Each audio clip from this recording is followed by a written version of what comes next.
दोस्तों, जय माता दी।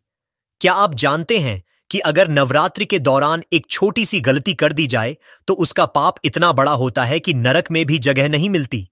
हाँ, यह एक ऐसी गलती है जो अनजाने में की जाती है, लेकिन इसका असर न सिर्फ आपकी पूजा पाठ पर पड़ता है, बल्कि आपके मन में भी सवाल उठता है कि अब क्या करें। आज हम इसी गलती के बारे में बात करेंगे ताकि आप इस नवरात्रि में पूरी श्रद्धा और भक्ति के साथ माता रानी की पूजा कर सकें। अब दोस्तों, 3 अक्टूबर 2024 से शारदीय नवरात्रि शुरू हो रही है। हम सभी इस दौरान माता रानी की पूजा में पूरी तरह से लीन हो जाते हैं, उनके चरणों में अपना सब कुछ समर्पित कर देते हैं। घरों में चौकी सजाई जाती है, जवारे बोए जाते हैं और अखंड ज्योत जलती है। 9 दिनों तक पूजा का माहौल बना रहता है और हर कोई अपने अपने तरीके से माता रानी की आराधना करता है। पर सोचिए, अगर इन 9 दिनों के बीच किसी माताजी या बहन को मासिक धर्म यानी पीरियड्स आ जाएं, तो उनके मन में सवाल उठता है, अब क्या होगा? पूजा कैसे करेंगी? अखंड ज्योत की देखभाल कौन करेगा? मन में थोड़ी खटास और बेचैनी सी होने लगती है। आपको लगता है कि अब कुछ ठीक नहीं हो पाएगा। यह स्थिति हर साल नवरात्रि के दौरान कई माताओं और बहनों के सामने आती है और वे इससे जूझती रहती हैं। अब सवाल उठता है कि क्या करें? अगर आप संयुक्त परिवार में रहती हैं तो यह स्थिति उतनी मुश्किल नहीं होती। आपके परिवार के अन्य सदस्य माता रानी की पूजा कर सकते हैं। वे अखंड ज्योत का ध्यान रख सकते हैं, दिया बाती कर सकते हैं और जवारे की देखभाल भी कर सकते हैं। परिवार के सहयोग से आपकी पूजा बिना किसी रुकावट के पूरी हो जाती है। तो अगर आप संयुक्त परिवार में हैं तो घबराने की कोई बात नहीं है। पूजा विधिवत रूप से होती रहेगी और माता रानी आपकी भक्ति को समझेंगी। अब बात करते हैं उन बहनों की जो अकेली रहती हैं। चाहे वह नौकरी की वजह से हो या किसी अन्य कारण से, वे अपने परिवार से दूर रहती हैं।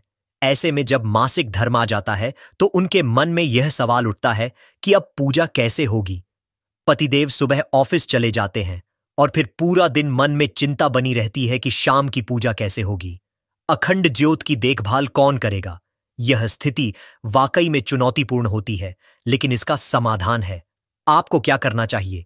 इस स्थिति में आपको अपने पतिदेव से मदद मांगनी चाहिए। उनसे कहिए कि 9 दिनों की पूजा के लिए थोड़ा समय निकालें। सुबह और शाम की पूजा के लिए, दिया बाती करने के लिए, अखंड ज्योत का ध्यान रखने के लिए थोड़ा सहयोग दें। उन्हें समझाइए कि यह पूजा कितनी महत्वपूर्ण है और इसका विधिवत रूप से होना कितना जरूरी है। अगर पतिदेव सुबह शाम दिया बाती कर सकते हैं तो आपकी पूजा विधिवत रूप से हो जाएगी। और अगर आपके बच्चे बड़े हैं तो आप उनसे भी मदद ले सकती हैं। बच्चे पूजा पाठ की विधियों को जानते हैं और उनकी भक्ति में माता रानी की कृपा भी होती है। अब मान लीजिए किसी कारणवश आप खुद पूजा नहीं कर पा रही हैं, तो इसका मतलब यह नहीं है कि आपकी भक्ति कम हो गई। आप मानसिक पूजा भी कर सकती हैं। माता रानी आपके मन की भक्ति को समझती हैं। उन्होंने कभी किसी से शारीरिक रूप से पूजा की मांग नहीं की। वे आपकी भावना को देखती हैं, आपका समर्पण देखती हैं। इसलिए अगर आप शारीरिक रूप से पूजा नहीं कर पा रही हैं, तो आप मन से माता रानी का ध्यान करें। उनके चरणों में अपनी सारी परेशानियों को समर्पित करें और उनसे प्रार्थना करें कि वे आपके परिवार को आशीर्वाद दें। माता रानी की पूजा के दौरान सहयोग बहुत जरूरी होता है, चाहे वह आपके पतिदेव हों, बच्चे हों या परिवार के अन्य सदस्य। सभी का सहयोग आपकी पूजा को सफल बनाता है। अगर आप अकेली हैं और किसी का सहयोग नहीं मिल पा रहा है, तो भी आप घबराएं नहीं।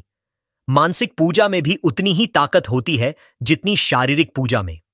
मासिक धर्म के दौरान पूजा के नियमों को लेकर कई तरह की भ्रांतियां होती हैं। कुछ लोग मानते हैं कि इस अवस्था में पूजा नहीं करनी चाहिए, जबकि सच्चाई यह है कि माता रानी आपके मन की भक्ति को देखती है, न कि आपकी शारीरिक स्थिति को। आप मानसिक रूप से पूजा कर सकती हैं और माता रानी आपकी भावना को जरूर स्वीकार करेंगी। तो दोस्तों, इस नवरात्रि में घबराने की कोई जरूरत नहीं है। अगर मासिक धर्म आता है तो भी आप अपनी पूजा जारी रख सकती हैं। परिवार का सहयोग लें, पतिदेव से मदद मांगें और अगर संभव हो तो बच्चों से भी सहयोग लें।